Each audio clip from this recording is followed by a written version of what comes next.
Олеснување на условите за аплицирање да, но критериумите мора да се исполнат. Европската унија бара почитување на регулативата и исполнување на стандардите за користење на средствата од фондовите, доколку земјоделците сакаат да ги добијат како повратни за модернизација на стопанствата. ИПАРД програмата само ги бара од барателите да ги исполнат условите кои што се наведени во нашето национално законодавство.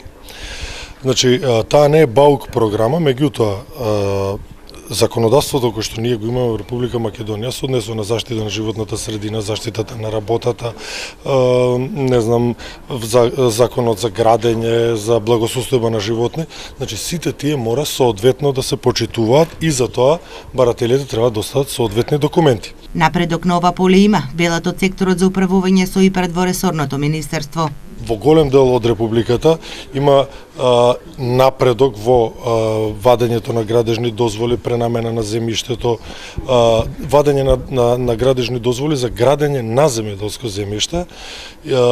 Во делот на животната средина исто така има подобрување, меѓутоа да напоменам дека критериумите кои што се бараат за исполнување на стандардите мора да се почитуваат и докажат со соодветна документација.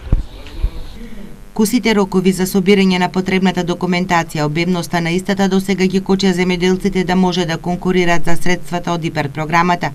Најчесто поради долгата процедура за добивање на документи за легализација на објектите, пред време се откажуваа од аплицирање. Затоа од првиот ИПАРД неискористените средства се вратија назад. Од ИПАРД 2 програмата земјоделците може да повлечат 60 милиони евра за кофинансирање на инвестиции во земјоделството.